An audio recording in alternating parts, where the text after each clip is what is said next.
Ya, selamat bergabung kepada Ibu Siti Maisuro. Apabila belum mengisi link pendaftaran, silakan mengisi link pendaftaran di kolom di chat ya.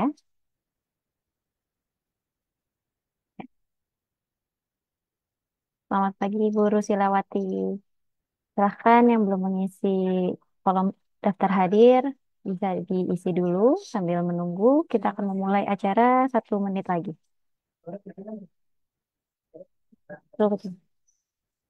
Tes.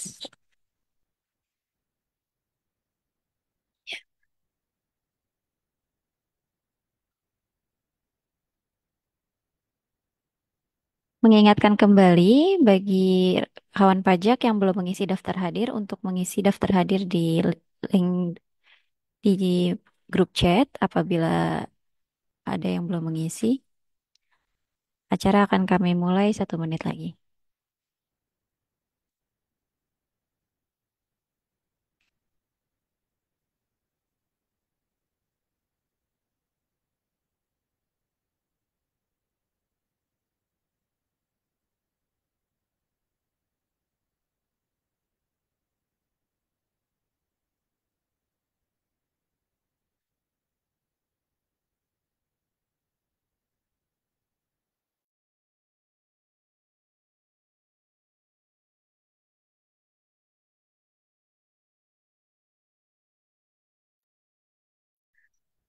Assalamualaikum warahmatullahi wabarakatuh. Halo, selamat pagi kawan pajak semua. Perkenalkan, nama saya Dela Pertiwi yang akan memandu acara kelas pajak pada pagi hari ini. Nah, kelas pajak kita hari ini akan bertemakan punya NPWP, lalu harus bagaimana? Nah, di mana teman-teman semuanya yang mendengarkan pemaparan langsung dari narasumber yang tentunya kompeten di bidangnya. Siapa lagi kalau bukan Pak Reddy Carter? Selamat Selamat pagi. pagi, Selamat Kak pagi Pak Dela dan Reddy. semuanya. Iya, nah Pak Reddy Carter ini merupakan penyuluh di KPP Pratama Depok Sawangan. Nah, tentunya untuk tim penyuluh tidak hanya Pak Reddy, ada saya, Dela Pertiwi, lalu rekan kami ada Kak Randy yang ikut membantu kelas pajak pagi hari ini, lalu ada Kak Denny Rustandi ya, mungkin baru keluar. Nah, baik. Eh, jadi pembahasan kita kali ini akan membahas mengenai hak dan kewajiban bagi wajib pajak yang baru terdaftar ya Kak Reddy ya. Iya, betul Kak Dela. Tuh, jadi yang kita undang ini khusus wajib pajak yang baru terdaftar di tahun 2024 ini ya Pak Kak Reddy ya. Iya, 2024. Betul. Nah, jadi kan mungkin masih banyak nih ya rekan pajak yang masih bingung. Ini tuh kita harus ngapain sih setelah punya NPWP? Apa aja nih hak dan kewajiban kita gitu ya. Nah, tenang aja, nanti kita akan sharing materi-materinya. Namun sebelum kita mulai acaranya, kita berdoa dulu menurut kepercayaan masing-masing. Berdoa dipersilahkan.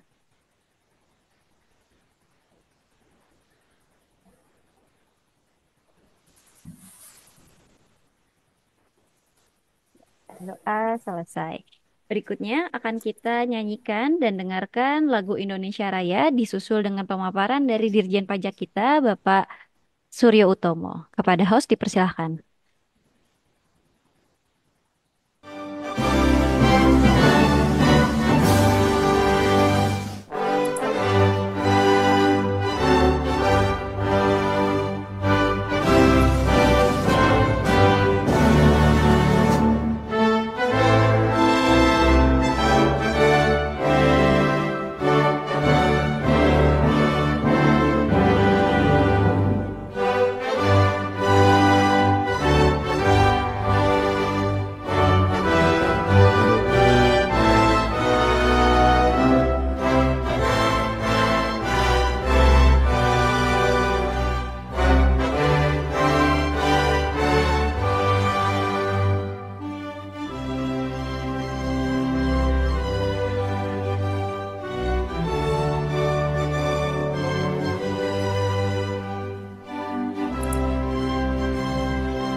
akan diperdengarkan.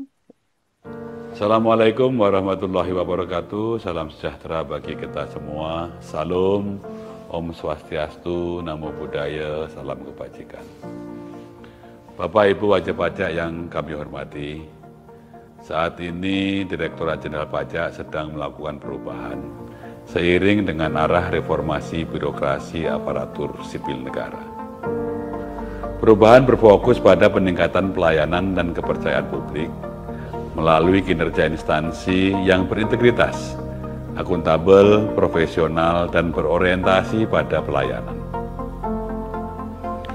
Kemajuan pesat di dunia ekonomi dan teknologi digital mendorong perubahan menyeluruh dalam sistem perpajakan, termasuk penyempurnaan regulasi dan perbaikan sistem inti administrasi perpajakan yang diharapkan dapat meningkatkan basis perpajakan. Reformasi perpajakan di Direktorat Jenderal Pajak melalui pembaharuan sistem administrasi perpajakan dilaksanakan terhadap 5 pilar utama, yaitu pilar organisasi, sumber daya manusia, teknologi informasi dan basis data, proses bisnis, serta peraturan perundang-undangan. Salah satu perwujudan reformasi perpajakan di bidang teknologi informasi dan basis data, Direktorat Jenderal Pajak meluncurkan sistem inti administrasi perpajakan yang baru pada tahun 2024 ini. Kami berkomitmen untuk menghadirkan sistem perpajakan yang terintegrasi, yang memudahkan wajib pajak melaksanakan hak dan kewajiban perpajakannya, serta mempermudah Direktorat Jenderal Pajak dalam memberikan pelayanan yang optimal kepada masyarakat. Bapak dan Ibu tidak perlu merasa khawatir atas perubahan sistem inti administrasi perpajakan ini, karena kami selalu memberikan dukungan penuh agar wajib pajak dapat menggunakan sistem yang baru dengan nyaman. Untuk menjaga kesuksesan reformasi perpajakan dan memastikan pelayanan prima bagi semua pemangku kepentingan, kami mengharapkan dukungan dan partisipasi Bapak dan Ibu wajib pajak dengan menyampaikan kritik dan masukan yang positif demi kesempurnaan reformasi.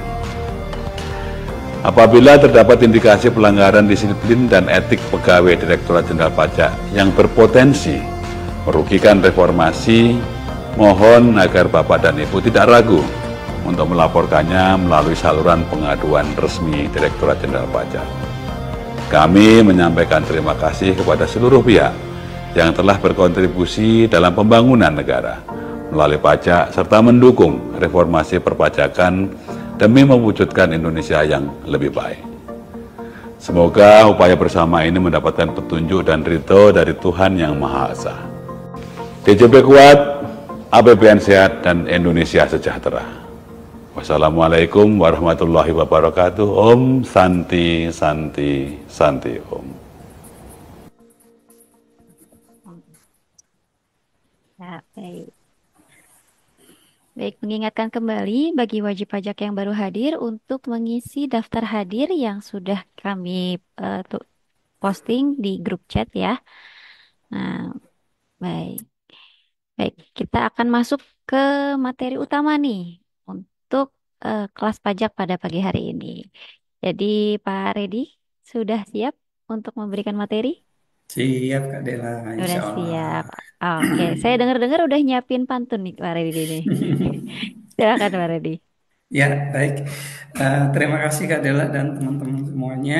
Eh, Sebelumnya saya perkenalkan sekali lagi, nama saya Reddy Carter. Saya adalah salah satu dari anggota tim penyuluh di Kantor Pelayanan Pajak Pratama Depok Sawangan.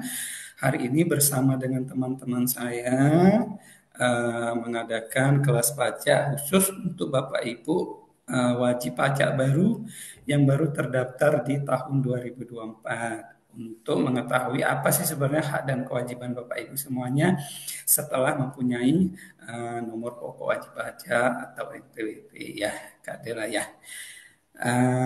Pantun dulu Kak Dela boleh ya? Boleh dong, silakan Kak Redi. Jangan lupa cakepnya ya. Oke, Iya.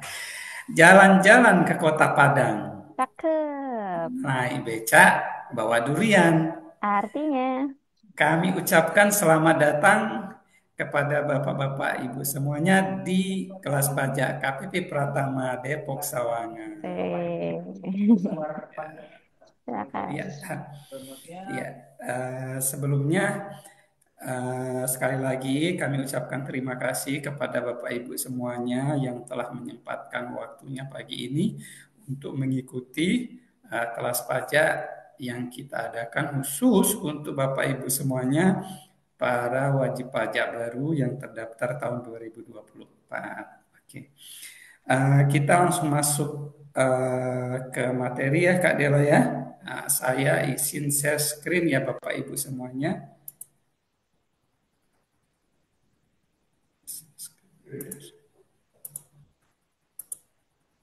Gimana sudah masuk Kak Dela? Ya, sudah, Kak. Sudah, oke. Baik. Selamat pagi Bapak Ibu semuanya. Hari ini kita masuk seperti yang dikatakan sama host kita, Kak Dela. Apa sih materi kita pagi ini? Materi kita pagi ini adalah mengenai hak dan kewajiban wajib pajak yang sudah terdaftar di Kantor Pelayanan Pajak Pratama Depok Sawangan sejak tahun 2024. Lalu, apa sih hak dan kewajibannya? Mari kita ikuti slide dari slide ke slide untuk Bapak Ibu semuanya agar tahu hak dan kewajibannya setelah mempunyai MPWP. Ini sebagai intermezzo aja ya Bapak Ibu ya. Uh, Tak kenal maka tak sayang, yuk kita ketahui terlebih dahulu hak dan kewajiban dari wajib pajak. Yang pertama kita masuk ke definisi terlebih dahulu. Definisi wajib pajak yang harus Bapak Ibu ketahui adalah apa itu sih wajib pajak? Wajib pajak adalah orang pribadi atau badan usaha. Di sini Bapak Ibu ada di posisi orang pribadi, ya, bukan badan usaha. Yang meliputi pembayar pajak, pemotong pajak dan pemungut pajak yang mempunyai hak dan kewajiban perpajakan sesuai dengan ketentuan peraturan perundang-undangan perpajakan. Sharing dia aja yang share ya. Stop sharing. Oke.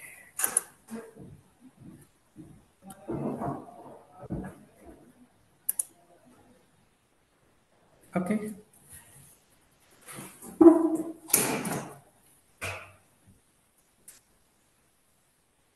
Maaf ya, Bapak-bapak, Ibu-ibu, Ya, ada kendala sedikit. ada kendala teknis Bapak Ibu, ditunggu sebentar ya.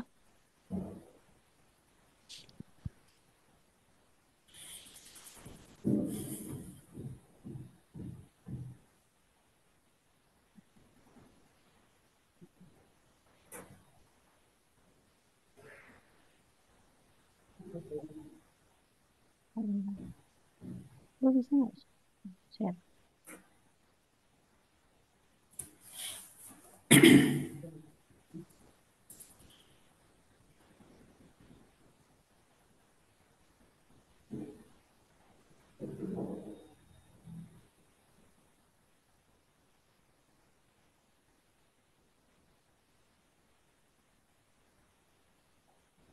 Ya, mohon maaf Bapak Ibu ada kendala teknis. Ditunggu sebentar ya. Ya, selamat datang kepada Pak Aditya yang baru bergabung di kelas pajak. Apabila belum mengisi daftar hadir, bisa mengisi daftar hadir di kolom chat. Ya, ditunggu sebentar. Host, apakah sudah siap? Tunggu kirim.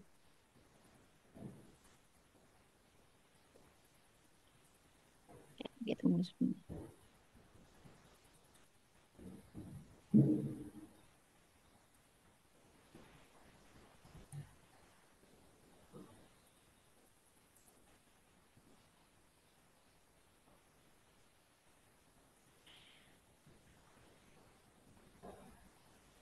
Ya, mohon maaf atas kendala teknisnya, Bapak Ibu.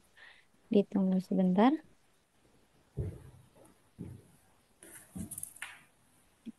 Nah, Pak Redi, kira-kira kalau misalnya secara overview, apa aja sih sebetulnya yang harus diketahui oleh wajib pajak terkait sama hak dan kewajibannya nih? Ya, nanti akan kita bahas di slide per slide yang nanti materi yang kita akan bahas ya Kak Adela, tapi Mm-mm. secara garis besarnya paling hak dan kewajiban wajib pajak adalah kewajiban untuk menghitung, menyetorkan dan melaporkan pajak yang terutang atas dirinya sendiri. Baik. Jadi ada eh, kewajiban untuk menghitung, membayar dan melaporkan ya. Untuk Ya, teknisnya seperti apa nanti akan kita bahas satu persatu ya Pak Redi ya. iya betul. Baik. Oke, ditunggu sebentar.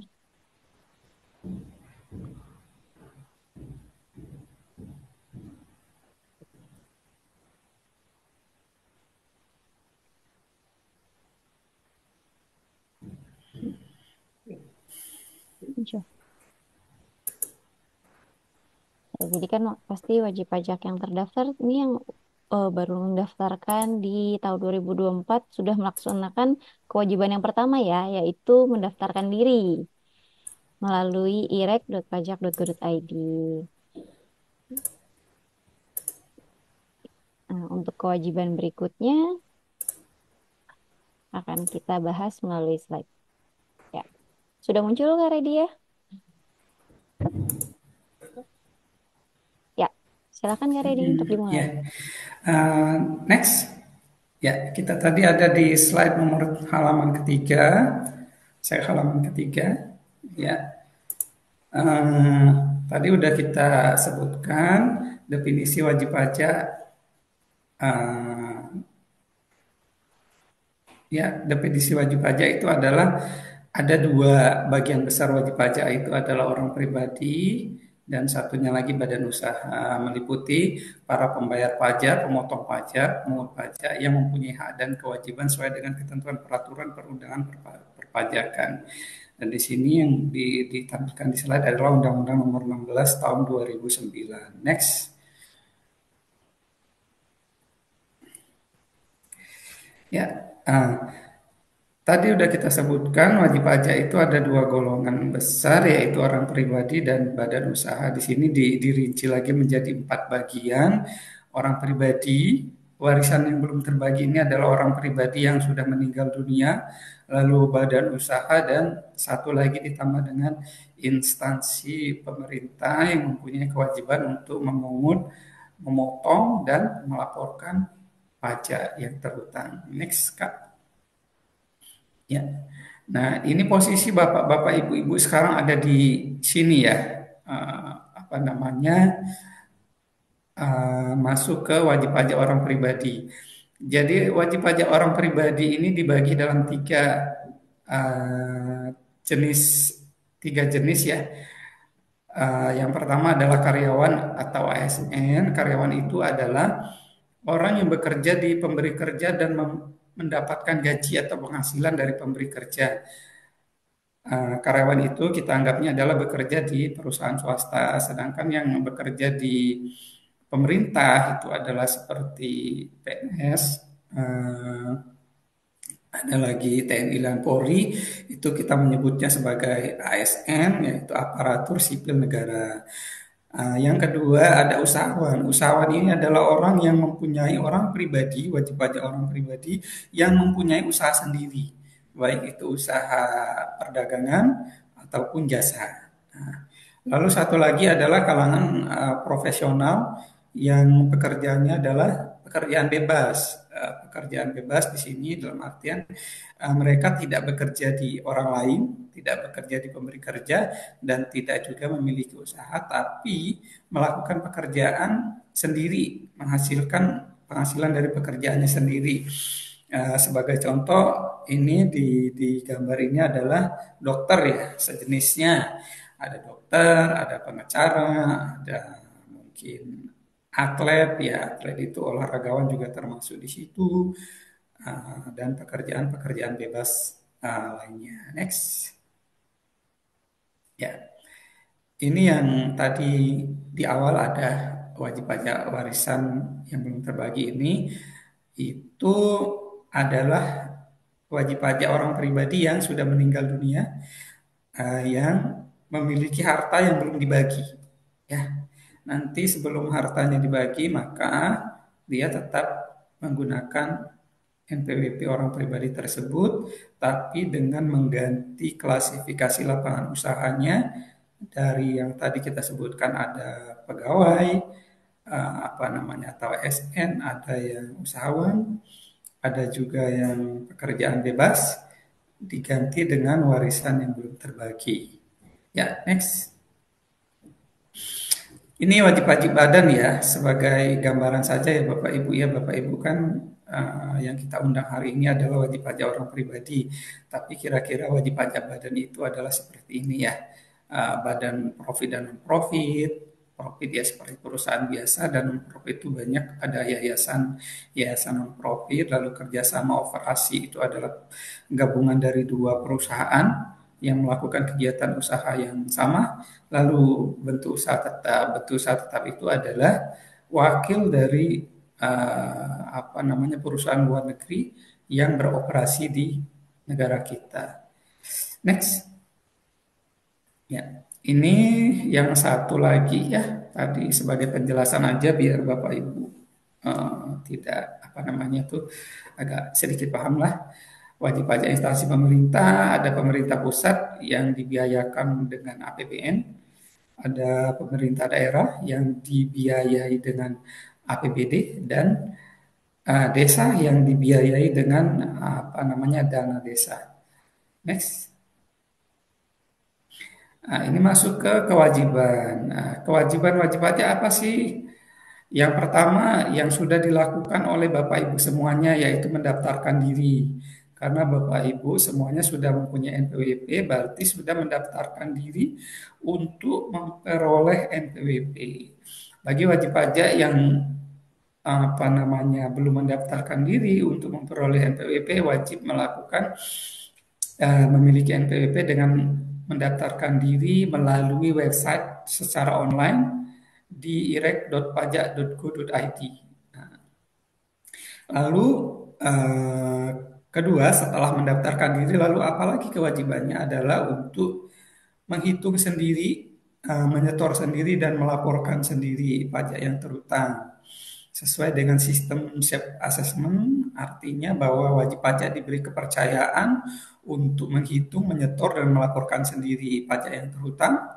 Dan apa namanya yang ketiga, kewajiban dalam hadap periksa. Nanti jika ada yang diperiksa, kira-kira ada beberapa rincian seperti ini yang harus dilakukan oleh Bapak Ibu semuanya.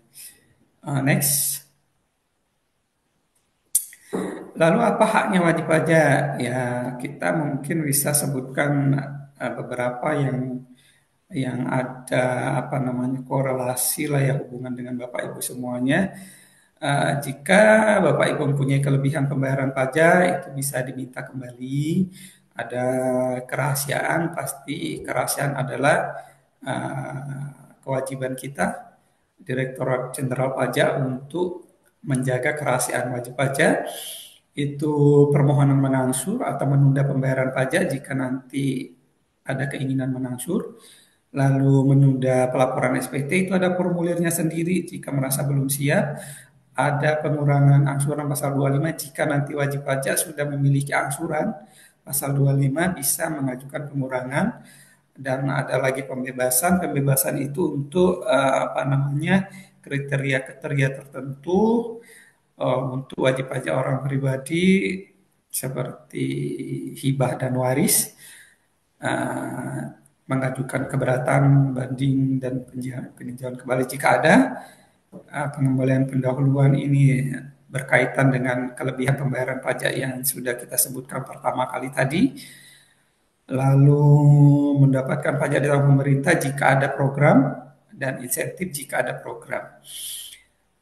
Dalam hal dilakukan pemeriksaan ini ya nanti ya jika ada yang merasa diperiksa bisa seperti inilah kira-kira apa kewajiban yang hak dari apa nama wajib pajak. Next. Ya. Tadi kita menyebutkan kewajiban untuk mendaftarkan diri. Lalu timingnya, waktunya itu kapan bagi wajib pajak itu untuk harus mendaftarkan diri untuk memiliki NPWP. Untuk usahawan atau pekerjaan bebas itu diberi waktu 1 bulan setelah saat usaha dijalankan. Jika Bapak Ibu punya usaha, jadi sebulan setelah usaha itu dijalankan, Bapak Ibu wajib mendaftarkan diri untuk memiliki NPWP.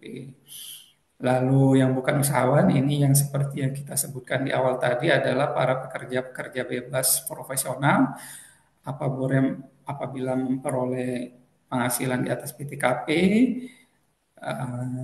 paling lambat pada akhir bulan berikutnya harus mendaftarkan diri menjadi untuk memiliki NPWP. Lalu badan usaha itu wajib ketika badan usaha itu diterbitkan, dikeluarkan akte pendiriannya, 1 bulan setelahnya harus mendaftarkan diri untuk mendapatkan NPWP itu paling lambat. Tapi kebanyakan ketika wajib pajak badan sudah terdaftar di Kemenkumham, dia akan langsung mendapatkan NPWP secara otomatis. Next. Ya. Ini masuk di kewajiban yang kita sebutkan tadi, ada kewajiban menghitung pajak yang terhutang. Kewajiban Bapak Ibu itu ada di pasal 25 dan 4 ayat 2. Apa itu pasal 25? Jadi jika nanti Bapak Ibu mempunyai untuk usahawan yang mempunyai omset di atas 4,8 miliar, itu wajib menghitung PPh pasal 25-nya sendiri untuk menentukan berapa sih PPh yang terhutang dari jumlah keuntungan yang didapat. Ya, jika omsetnya di atas 4,8 miliar. Dan juga untuk pekerjaan bebas seperti yang kita sebutkan tadi, seperti dokter, pengacara dan sejenisnya profesional, itu setelah 1 tahun itu akan dihitung berapa jumlah PPh yang terhutang, itu akan menentukan jumlah kredit pajak atau istilahnya angsuran pasal 25 untuk tahun berikutnya. Yang kedua mungkin masuk di kategori Bapak Ibu semuanya itu adalah PPh pasal 4 ayat 2 Peraturan Pemerintah nomor 23 2018. Ini secara sekilas kita jelaskan sedikit karena nanti ada di slide berikutnya.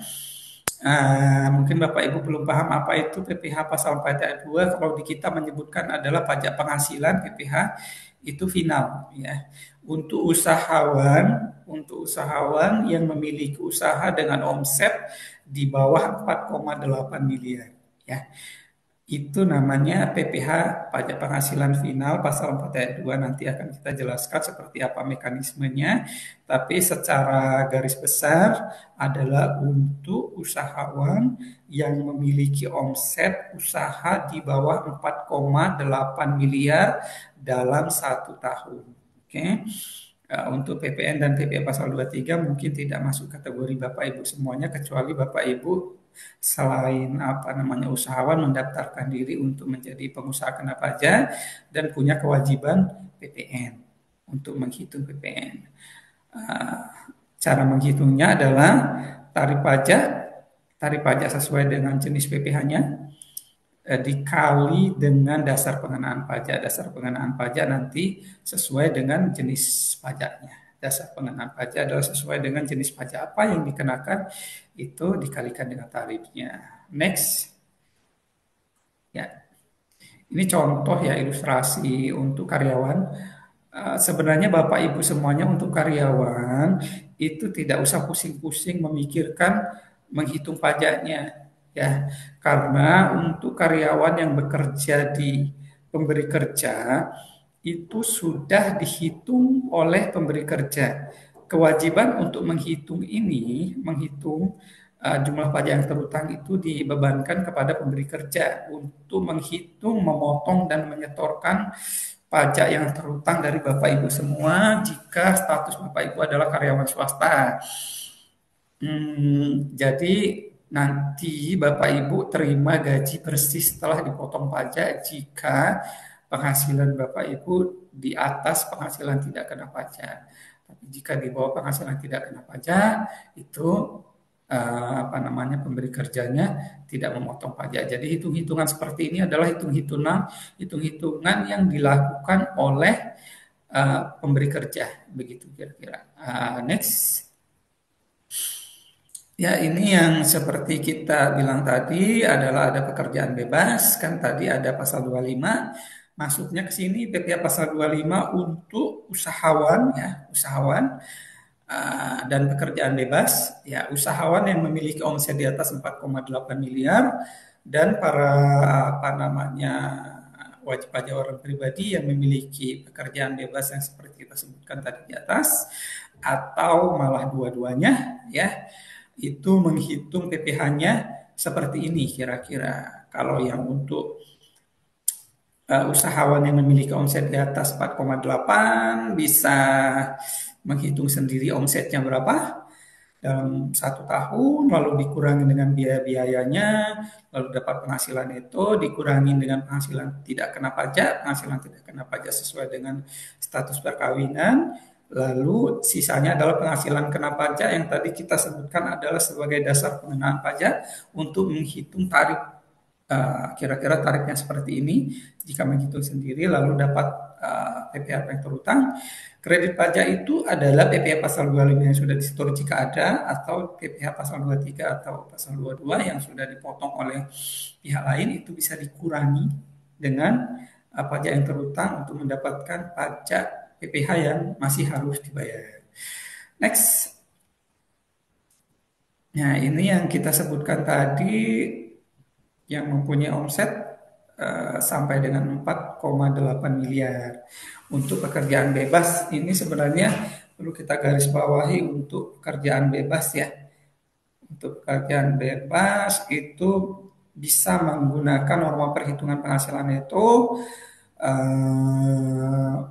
lalu dapat penghasilan itunya sesuai dengan apa namanya profesi ya. Norma penghitungan penghasilan itu ada ketentuannya sendiri. Jadi untuk setiap profesi itu punya norma sendiri persentase. Jadi Bapak Ibu tidak perlu pusing mencari tahu apa namanya menghitung sendiri. Itu kita sudah punya daftarnya. Jadi jika Bapak Ibu punya pekerjaan bebas seperti dokter atau pengacara atau apa namanya tenaga kesehatan atau apalah yang mempunyai apa namanya praktek sendiri, nah, itu kita punya normanya sendiri. Berapa persen sih dari penghasilan bruto itu dikenakan pajak? Contoh ya, kalau dokter itu di penghasilan itu 50%-nya. Jadi jadi jika penghasilan brutonya berapa dikali 50%, dan 50%-nya adalah penghasilan itu. Lalu dikurangi lagi dengan penghasilan tidak kena pajak, baru kemudian dikalikan dengan tarif pajak untuk mendapatkan jumlah PPh yang terutang. Oke, next. Nah, ini untuk usahawan. Tadi kita udah bicara dengan usahawan yang mempunyai omset di atas 4,8 miliar.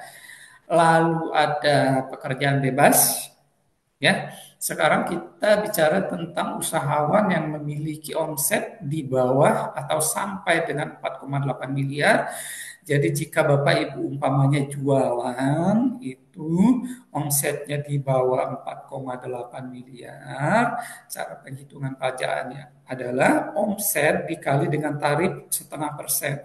Ini tarif sesuai dengan yang kita sebutkan di depan tadi adalah tarif peraturan pemerintah nomor 23 tahun 2018 itu 0,5% ya. Omsetnya peredaran usahanya dikali langsung dengan apa namanya tarif 0,5%. Nah, ini namanya PPh final. PPh final ini adalah PPh yang dikenakan secara final langsung dari peredaran bruto kotor. Dalam artian nanti di penghujung tahun Bapak Ibu tidak perlu lagi menghitung jumlah PPh yang terutang dalam 1 tahun. Jadi sudah hitung di setiap bulan.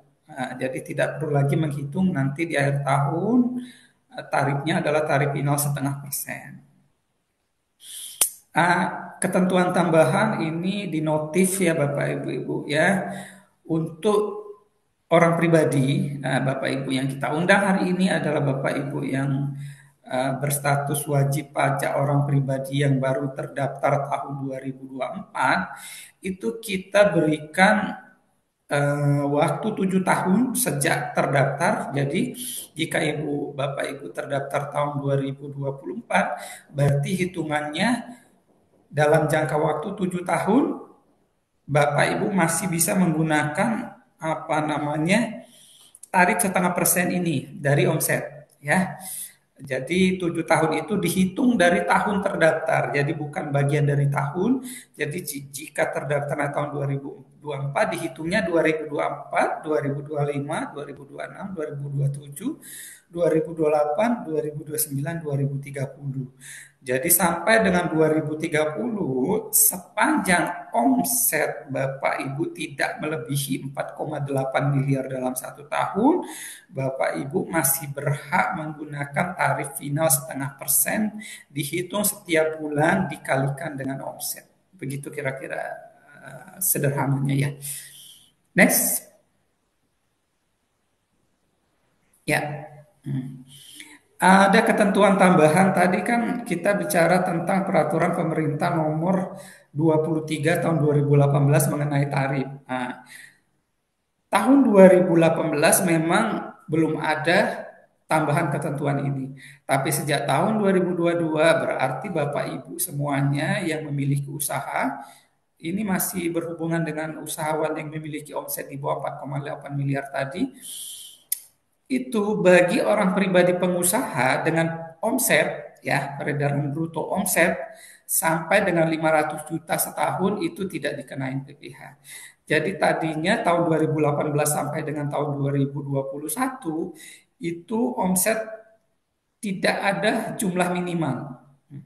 Tapi untuk Bapak Ibu semuanya yang terdaftar 2024 itu otomatis menggunakan ketentuan baru ini yang tahun 2022 di mana dikasih keringanan jika omset Bapak Ibu di bawah 4,8 miliar maka bisa menggunakan tarif 0,5% dengan catatan jika omset Bapak Ibu semuanya di bawah 500 juta setahun maka untuk hitungan 500 juta ke bawahnya itu kita bebaskan tidak dikenakan PPh. Jadi jika Bapak Ibu punya usaha contohnya jualan nasi goreng gitu ya atau jualan ayam bakar punya omset setahun 499 juta berarti Bapak Ibu tidak dikenakan PPh, belum dikenakan PPh 0,5%. Nanti jika melebihi 500 juta setahun kita berharapnya ya omset Bapak Ibu meningkat ya di atas 500 juta itu baru dikenakan PPh. Nanti akan kita jelaskan di slide berikutnya. Next.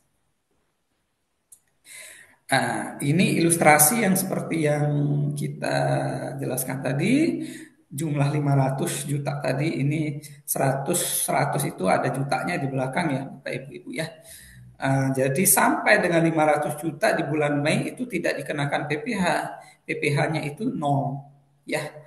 Nanti jika masuk ke bulan ke-6 ya, omsetnya ini ilustrasi contoh itu udah masuk 600 juta, 500 jutanya tetap tidak dikenakan PPh ya Bapak Ibu ya, tetap menjadi pengurangnya.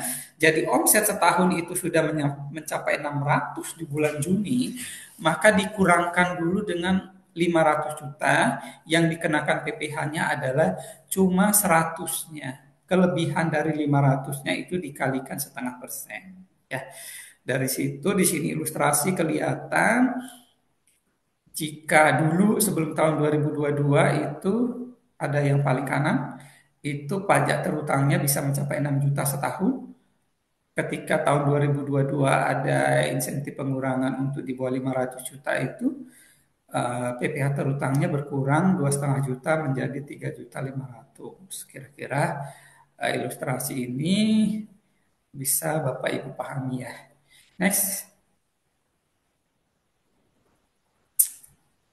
Ya, tadi sudah mendaftar, menghitung, lalu membayarnya bagaimana? Ya, ada 3 mekanisme pembayaran pajak ya. Untuk Bapak Ibu itu ada di sebelah kiri dan tengah ya. Untuk usahawan tadi yang kita jelaskan tadi dan para pekerjaan bebas yang menggunakan norma perhitungan penghasilan itu membayar sendiri ya, membayar sendiri, menghitung sendiri dan membayar sendiri. Lalu yang kedua di gambar gunting itu dipungut atau dipotong oleh pihak lain itu untuk karyawan. jika tadi kita sebutkan Bapak Ibu adalah karyawan swasta yang bekerja di suatu perusahaan, Bapak Ibu menerima penghasilan bersih yang sudah dipotong oleh perusahaan tempat memberi kerja. Nah, Bapak Ibu dipotong oleh pemberi kerjanya jumlah PP yang terutangnya, Bapak Ibu menerima penghasilan bersih. Jadi tidak perlu pusing cara membayarnya, tidak perlu pusing cara menghitungnya tadi, tidak perlu pusing cara pembayarannya karena itu dibebankan pada pemberi kerja. Yang paling kanan itu sebagai gambaran aja itu untuk PPN ya, untuk penghasilan kena pajak badan usaha yang menjual, memberi jasa yang ditunjuk oleh pemerintah. Next. Cara membayar di sini banyak ya Ibu, Bapak Ibu, cara membayar setelah menghitung sendiri, cara pembayarannya kira-kira seperti ini. Satu, urutannya membuat billing ya melalui DJP online. Bapak Ibu bisa membuat billing di DJP online Bapak Ibu sendiri. Lalu bisa juga datang ke KPP untuk membuat billing. Kita menyediakan komputer untuk pembuatan billing. Lalu melalui pihak ketiga, penyedia jasa aplikasi perpajakan. Lalu SMS bisa WhatsApp juga menanyakan ke kita jika minta dibuatkan billing, atau melalui teller bank. Sekarang ada beberapa bank itu yang bisa langsung membuatkan billing dan membayar. Contohnya seperti Mandiri dan BCA itu sudah bisa, Bapak Ibu bilang saja mau membayar apa, jumlahnya berapa, bulan berapa, maka teller bank bisa langsung membuatkan billingnya. Tapi memang tidak semua ya, belum semua bank yang bisa membuat billing. Lalu setelah billing dibuat dari sebelah kiri itu bisa dibawa billingnya ke bank, dibayar di bank manapun di Indonesia bisa ya. Lalu kantor pos bisa, kantor pos manapun di Indonesia bisa, di ATM bisa, di M-Banking bisa, yes, SMS banking, internet banking bisa, atau melalui mesin edisi di kantor pajak juga bisa ya. Setelah buat billing lalu pembayarannya melalui tempat-tempat yang kita sebutkan di sebelah kanan ya. Next ya. Tadi kita sudah bicara tentang kewajiban pertama mendaftarkan diri, lalu menghitung, membayar. Nah, ini adalah kewajiban yang terakhir. Bapak Ibu wajib melaporkan SPT, surat pemberitahuan. Dari surat pemberitahuan ini kita bisa mengetahui ya bahwa penghasilan Bapak Ibu untuk karyawan itu sudah dipotong oleh pemberi kerja. Ya, untuk usahawan memang penghasilannya di bawah 500 juta atau di atas 500 juta, apakah sudah membayar, apakah usahawan pekerjaan bebas juga sudah menghitung pajaknya dengan benar, Bapak Ibu sudah menghitung pajak dengan benar, dapat kita lihat di surat pemberitahuan ini. Karena jika tidak ada surat pemberitahuan, kita tidak tahu bahwa Bapak Ibu sudah melakukan kewajiban yang penghitungan dan pembayaran tadi dilakukan dengan benar. Next.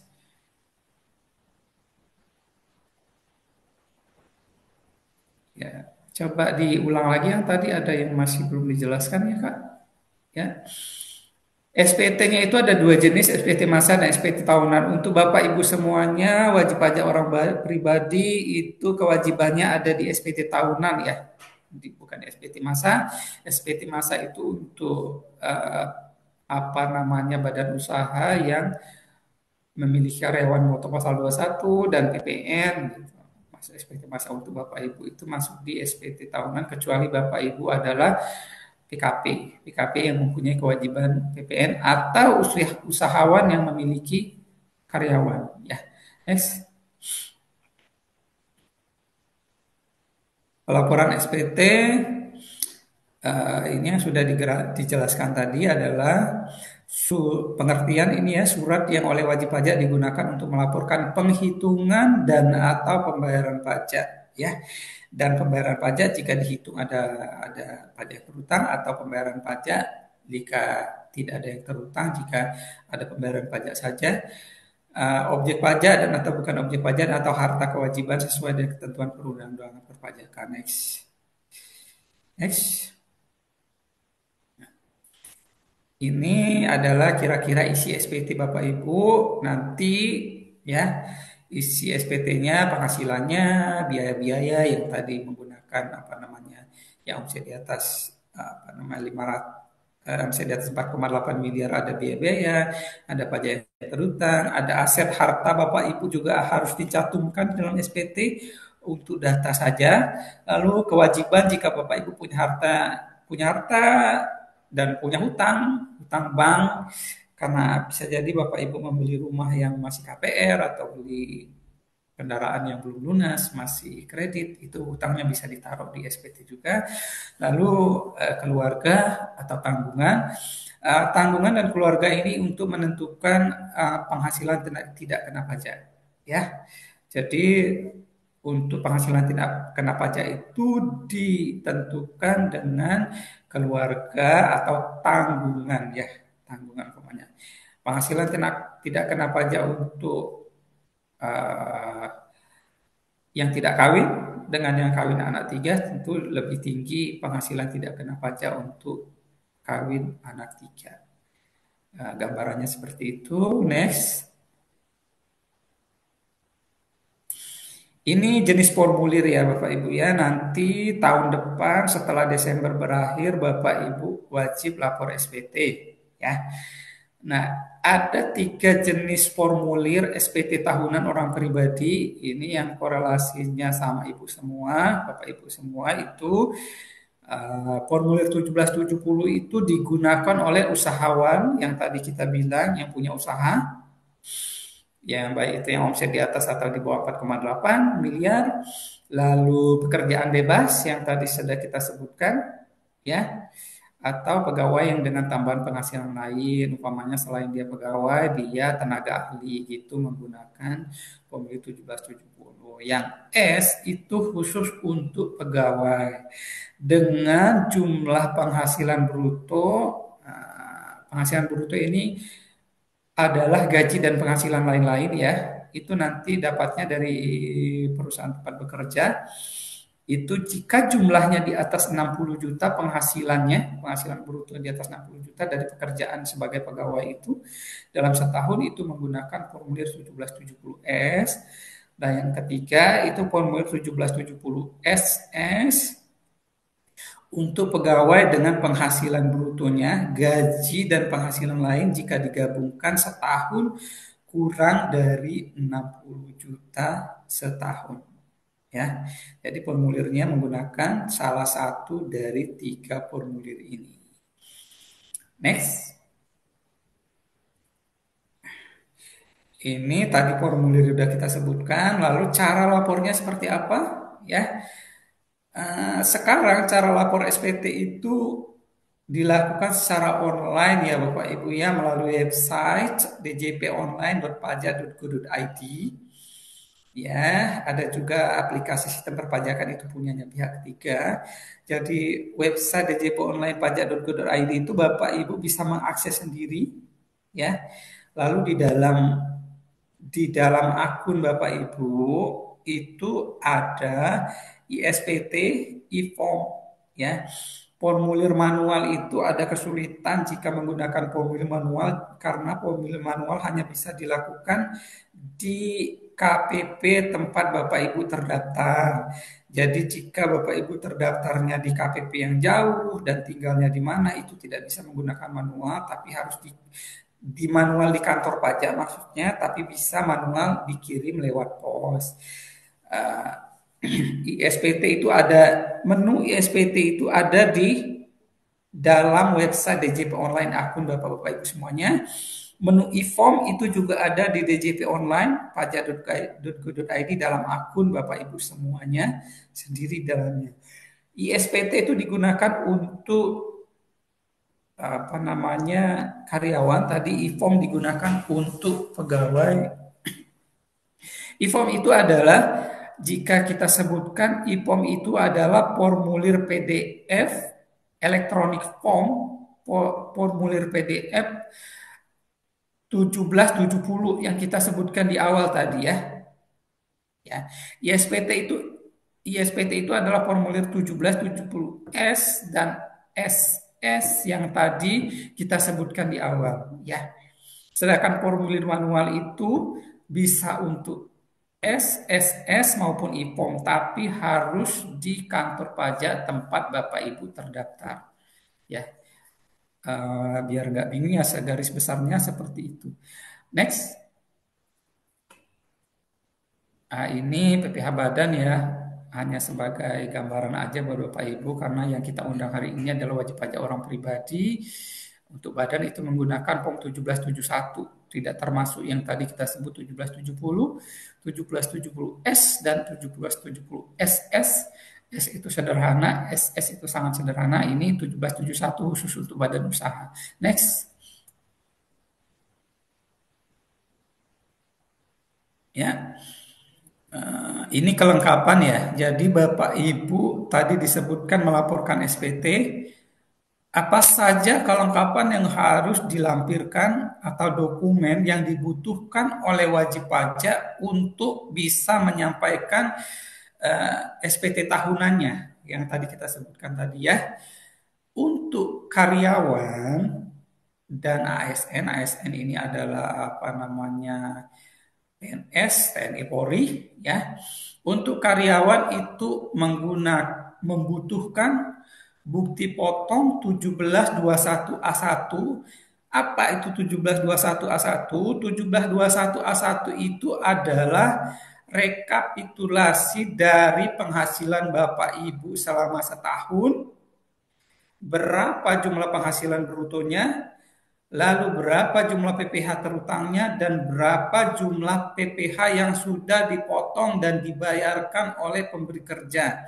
Jadi untuk Bapak Ibu yang karyawan swasta, mohon dimintakan kepada pemberi kerjanya, yaitu tempat kerjanya ya, untuk diberikan bukti potong PPh pasal 21. Ini 1721A1, rekapitulasi penghasilan dan pajak setahun, untuk Bapak Ibu melaporkan SPT tahunan menggunakan formulir 1770S yang jika penghasilannya setahun di atas 60, atau SS jika penghasilannya di bawah 60 ya. Untuk karyawan tadi yang sudah kita jelaskan di awal, itu membutuhkan bukti potong PPh 1721A1 dari tempat kerja ya. Untuk yang PNS, TNI, Polri itu membutuhkan juga kira-kira sama lah. Cuman beda kode formnya aja A2, tapi isinya sama. Itu bukti potong rekapitulasi dari penghasilan setahun dan jumlah PPh yang sudah dipotong setahun oleh bendahara pemerintah tempat PNS, TNI, Polri itu bekerja. Seperti itu ya kira-kira. Next. Ya. Lalu bagaimana dengan usahawan? Ya, kalau badan usaha, sekilas kita bilang badan usaha itu memerlukan laporan keuangan ya, karena dia adalah badan usaha wajib melakukan pembukuan dan laporan keuangan. Lalu bagaimana dengan usahawan? Ini yang sudah kita sebutkan tadi, jika omsetnya di atas 4,8 miliar, dia harus melakukan pembukuan.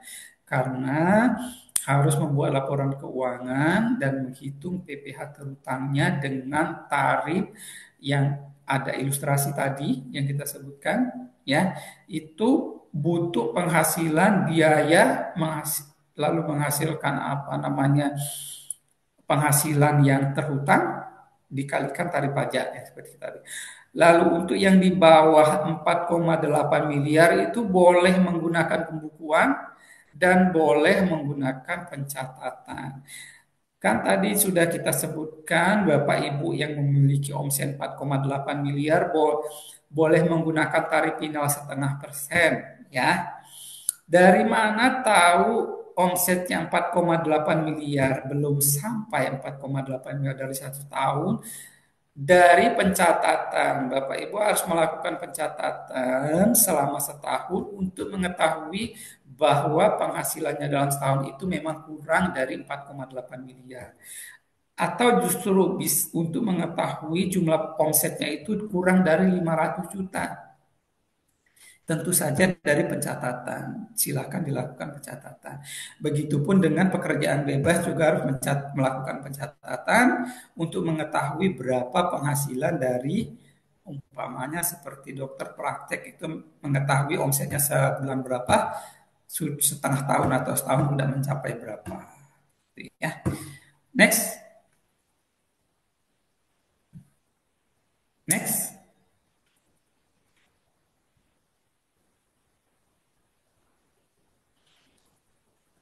Next, Kak Dela. Ya, ya. Ini adalah bagaimana dengan telat setor atau telat lapor ya.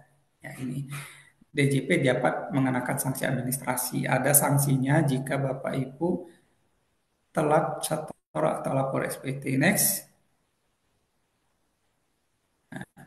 Jika Bapak Ibu tidak terlambat, nanti kita sebutkan jangka waktunya ya, kapan terakhir lapor itu, maka Bapak Ibu tidak akan dikenakan sanksi apapun. Ya. Jadi walaupun Bapak Ibu tidak punya kegiatan usaha, tidak bekerja, itu wajib lapor. Ini kita sebutkan penyetorannya dulu ya. Batas penyetoran tadi untuk pasal 21 ya ini badan usaha yang mempunyai karyawan atau Bapak Ibu yang mempunyai karyawan itu harus bayar PPh-nya, melakukan pembayaran PPh-nya, penyetoran itu tanggal 10 bulan berikutnya. Nah, ini yang untuk angsuran orang pribadi ya.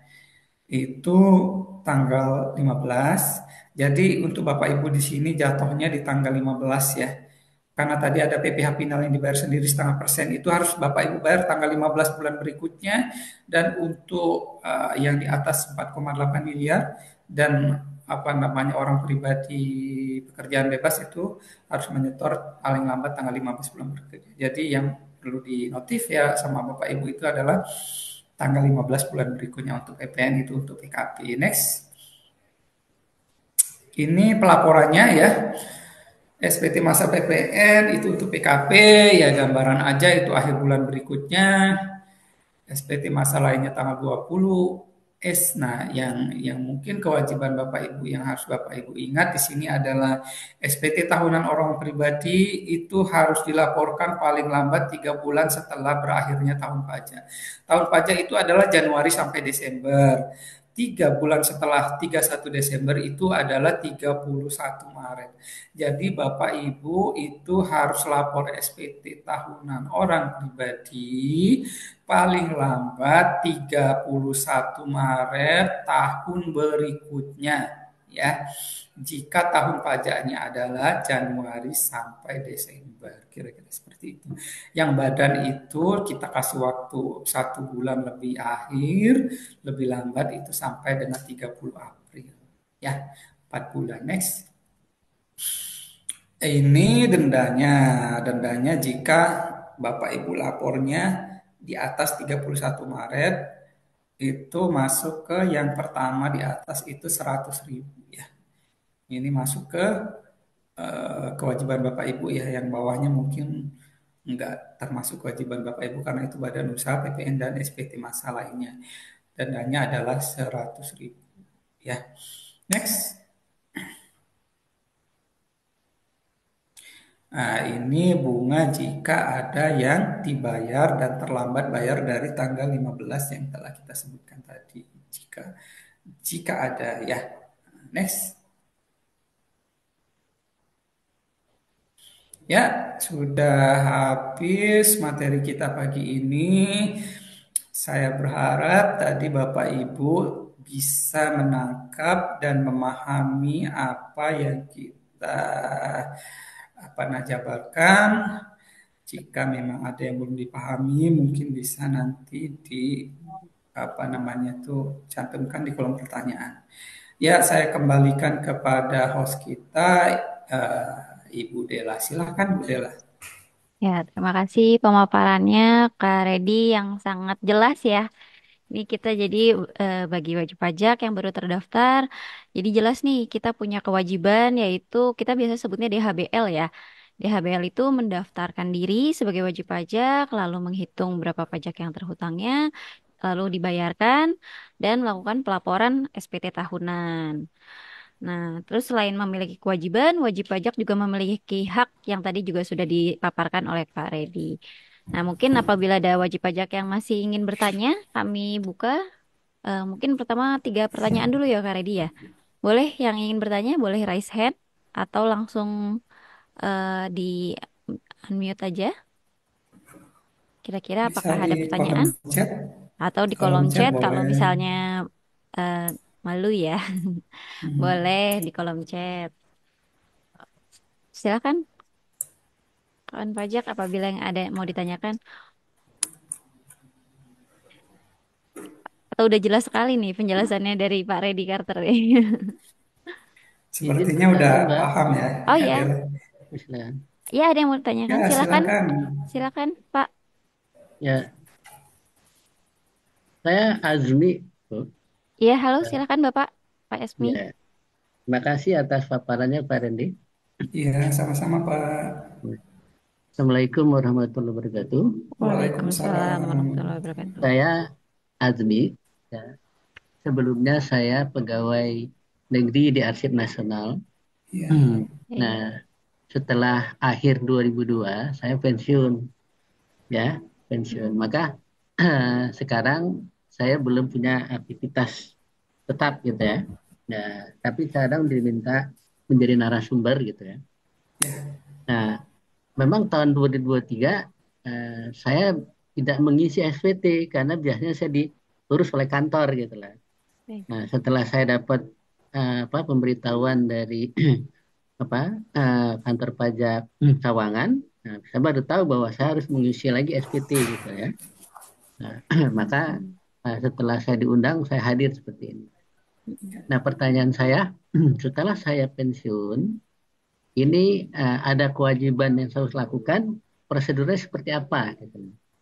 Dan kalau saya juga menjadi narasumber, memang eh, saya selalu dipotong pajak saya gitu.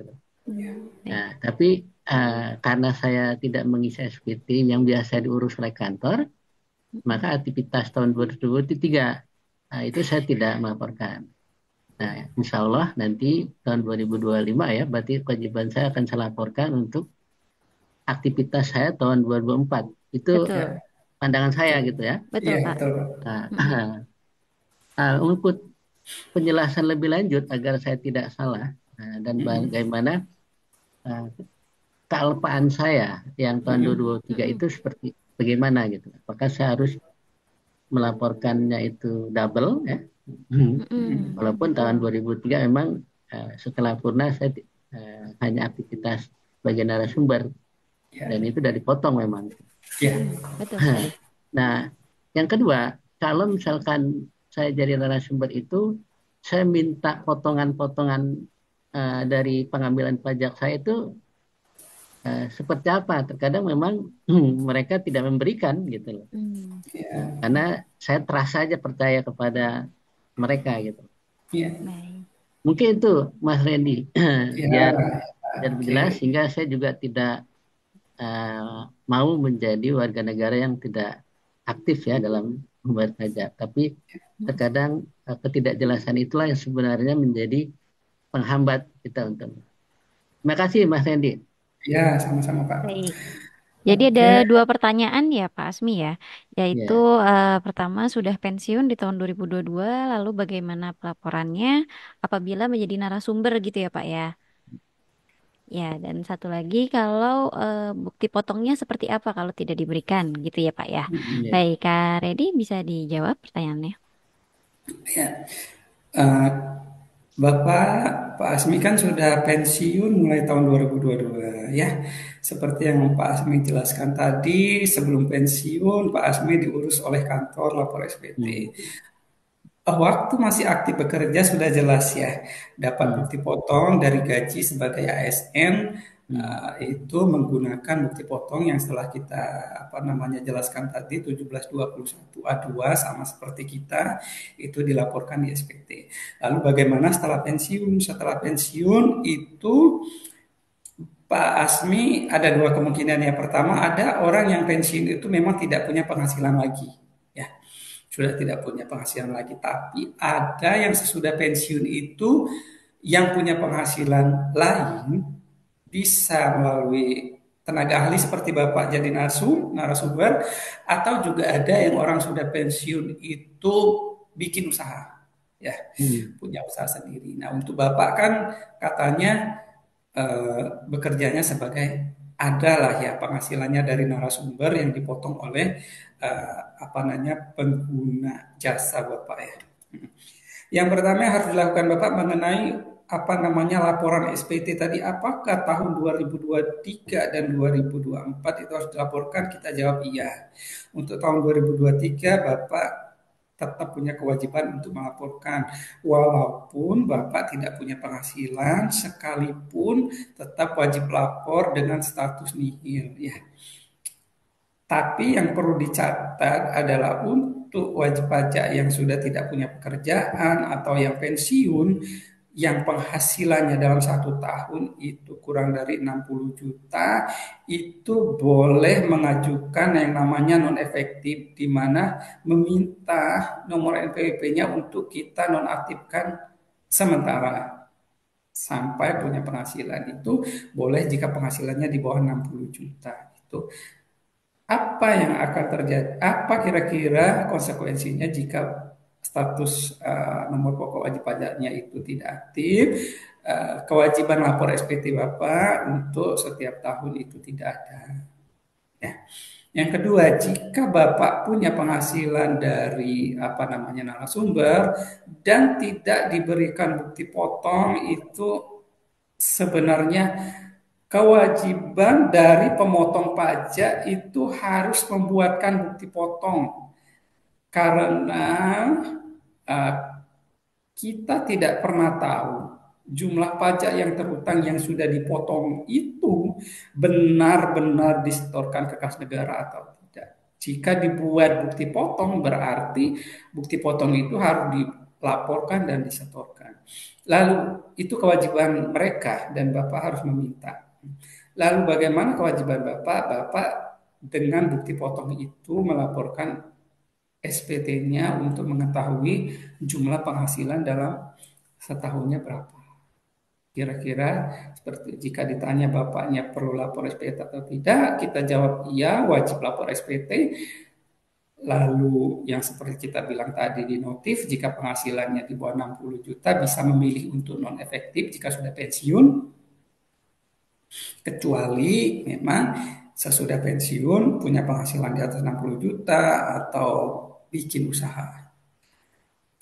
Kira-kira ada yang terlewat Pak Asmi? Ya, mungkin tambah. Nah, ketika Mm-mm. saya jadi dapat gaji pensiun, itu Mm-mm. oleh Taspen sudah terkena pajak tidak, Pak? Ya, sudah kena pajak jika di atas penghasilan tidak kena pajak ya Pak ya. Perlu Ya, di, dicatat artinya bahwa apakah itu dipotong oleh Taspennya, ya, ya, udah Taspen, dan saya meminta ke Taspen potongan itu. ya. Untuk pengalaman kita selama ini ada beberapa wajib pajak yang membawa bukti potong dari Taspen. Wah, agak repot, Pak ya, karena itu Ya, kan transfer ya, gitu loh.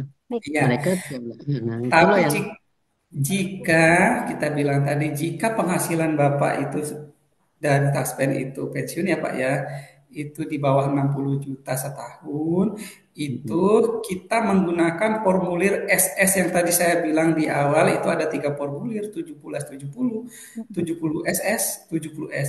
70 SS itu sangat sederhana, itu di mana kita tidak membutuhkan bukti potong. Jika umpamanya setahun Bapak dapat pensiun di bawah 60 juta, bisa lapor SPT menggunakan formulir 1770 SS tanpa perlu hmm, menggunakan bukti potong. ya, Ya, Aku ya, izin menambahkan Pak Redi. eh, Ya. pengalaman kita di Helpdesk banyak juga sih yang dari Taspen tuh udah dapat bukti potongnya. Jadi bukti potongnya tuh ada website khususnya, Pak. Mungkin Hmm. ada mungkin ada login khususnya ya untuk peserta Taspen itu ada website khusus untuk mendownload bukti potongnya. Oh gitu. Nah, ini Pak sudah ditampilkan ya oleh Ya, Kak Randy. Nah, yang ini bentar, di Pak. Saya lihat. tos boleh Pak Ya. di screenshot. Nah, jadi nanti tinggal login ke Ini. sini aja. Nanti bukti potongnya bisa di eh, download di sini. Nah, Ya. ini tinggal Oke, masukkan nomor NPWP-nya. Seperti itu, oke, Pak. terima kasih, Mbak.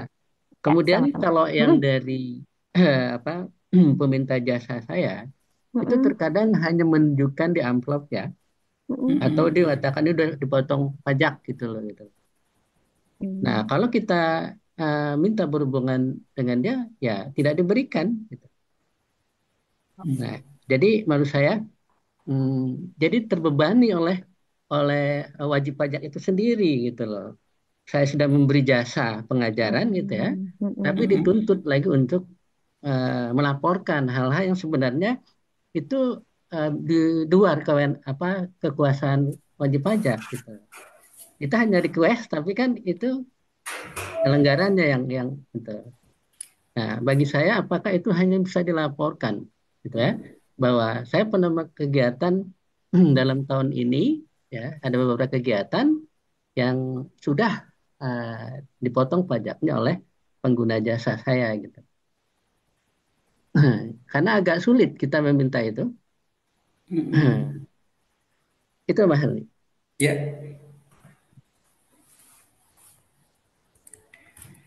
sebenarnya kewajiban membuat bukti potong itu emang kewajiban dari apa namanya tuh Lawan transaksi ya.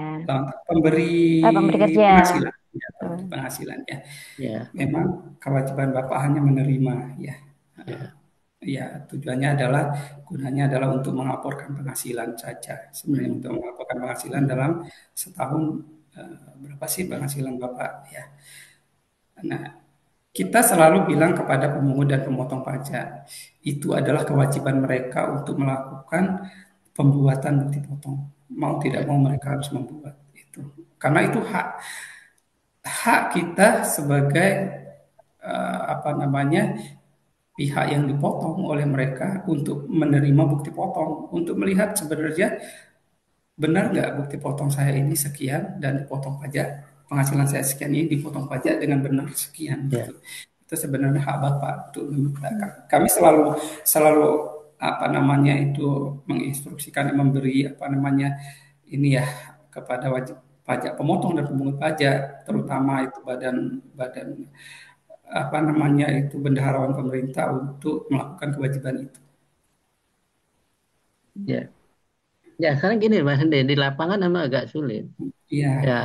ada yang pembayarannya ya melalui transfer, ada yang cash. Nah, di Mm-mm. cash itu hanya ditunjukkan di amplopnya PPh sekian gitu. Apakah foto Ya. dari amplop itu? Eh, tidak Pak, bukti potong ada nomornya. Jadi kalau cuman amplop itu dari mana kita yakin dia memotong penghasilan Bapak, Ya, penghasil pajaknya itu dibayarkan. Bukan kita berburuk sangka ya. Sebenarnya mekanisme dan kewajiban mereka untuk membuktikan kalau pemotongan itu telah dilakukan kewajibannya dengan benar adalah dengan membuat bukti potong. Tuh. Jadi Bapak tidak usah apa namanya memikirkan mereka itu memang kewajiban mereka. Kalau memang ada Bapak kan yang diperlukan Bapak cuman berapa sih omset apa namanya penghasilan Bapak dalam 1 tahun dari pembayaran-pembayaran itu untuk mengakumulasi jumlah penghasilan Bapak dalam 1 tahun. Nah, kewajiban mereka adalah untuk menyetorkan jumlah PPh itu dengan cara membuat bukti potong. Kalau ya, Bapak artinya kewajiban Bapak, ya Mas Hende saya paham.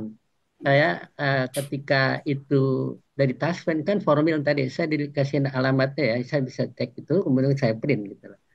Nah, ya. kalau yang case-nya tadi itu berarti Hmm. kan bukan kewajiban saya untuk melaporkan bukti potong itu ya. Ya, kalau Bapak nggak punya bukti potongnya, Bapak cukup hitung berapa penghasilan Bapak dalam 1 tahun. Ya, Ya, oke. Kalau itu saya akan lakukan itu insya Allah. ya. Oke. Baik. Baik. Baik, kita lanjut ke pertanyaan berikutnya ya Pak ya. Dari Pak Nathan. Saya izin tanya terkait informasi bahwa NPWP perlu diubah menjadi NIK maksimal tanggal 30 Juni 2024. Tapi kebetulan saya belum sempat urus. Apakah masih bisa diubah dan bagaimana cara mengurusnya? Silakan Kak Redi. Mungkin Kak Dela bisa bantu. Oh, baik. Baik, kalau terkait pemadanan NIK NPWP ini memang sebelumnya dinyatakan ya kalau misalnya ini maksimal sampai 30 Juni. Tapi apakah masih bisa dilakukan? Bisa. Silahkan wajib pajak yang belum melakukan pemadanan, silahkan mengecek di laman akun DJP online-nya masing-masing. Nah, bagaimana cara membuat akun DJP online? Jadi wajib pajak harus memiliki EVIN-nya terlebih dahulu. Jadi wajib pajak yang baru terdaftar belum tentu langsung memiliki EVIN ya. Jadi silahkan datang ke KPP terdekat untuk mengaktifasi EVIN. Nah, setelah mendapatkan EVIN, bisa membuat akun DJP online. Nanti setelah bisa login, silahkan dicek di bagian profilnya masing-masing. Apabila statusnya sudah valid, maka sudah padan NIK dan NPWP-nya. Kalau udah padan tuh udah bisa login menggunakan NIK. Karena ke depannya kita akan menggunakan NPWP 16 digit, yaitu menggunakan NIK kita untuk orang pribadi. Seperti itu, Pak Nata. Jadi masih diberikan kesempatan ya untuk melakukan pemadanan sampai akhir Desember ini ya Pak Redi ya. Ya, Mm-mm. Baik, kita lanjut ke pertanyaan berikutnya dari Bu Helen. Izin tanya, saya pensiun per Februari 2024. Bagaimana cara menonaktifkan NPWP? Karena saat ini sudah tidak bekerja. Ya, seperti yang tadi sudah dijelaskan Pak Redi ya. Mm-mm. jadi untuk tahun 2024 kan baru dari bulan Februari ya. Betul. Berarti ibunya masih punya penghasilan Januari Februari ya. Ya, betul. 2 bulan Ya, ya. ya itu dilaporkan dulu 2 bulan itu nanti ada bukti potong dari kantor tempat bekerja itu selama 2 bulan itu kemungkinan besar di bawah 60 juta. Lalu dilaporkan di bulan Maret apa namanya itu. Tapi baru pensiun 2024 ya. 2024 ini. Jadi, Iya, nanti di 2025 ibunya lapor penghasilan Januari Februari berdasarkan bukti potong dari kantor lalu mengajukan permohonan non efektif. Gitu, Kak Det. ya, permohonan non efektifnya bisa di KPP terdaftar ya Bu ya. Jadi nanti mengisi formulir dan ada surat pernyataan bermaterai. Seperti itu. Nanti kalau sudah diisi, kantor pajak yang akan melakukan penelitiannya. Seperti itu. Nanti dapat surat ketetapan non efektif apabila diterima. Seperti itu ya. Sudah jelas ya Bu Helen ya. Baik. Baik, karena sudah mendekati waktu em, sudah mau mendekati waktu pukul 11. Apakah masih ada yang ditanyakan? Mungkin satu pertanyaan lagi ya Pak Redi ya. Kalau tidak, akan kita tutup.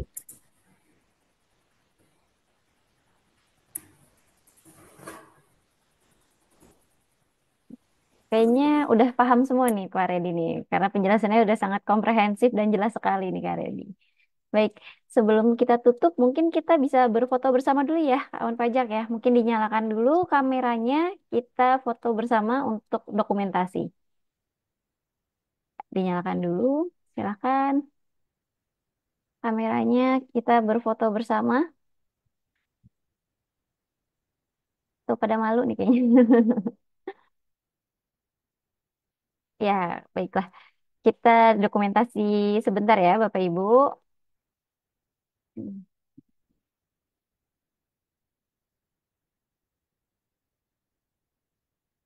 Oke, oke. Sudah sudah selesai kami dokumentasikan. Akhir kata, kami berterima kasih kepada Bapak Ibu yang telah menyempatkan waktu untuk mengikuti kelas pajak kita pada pagi hari ini. Mohon maaf apabila ada kesalahan kata atau keterlambatan kami di awal tadi ya.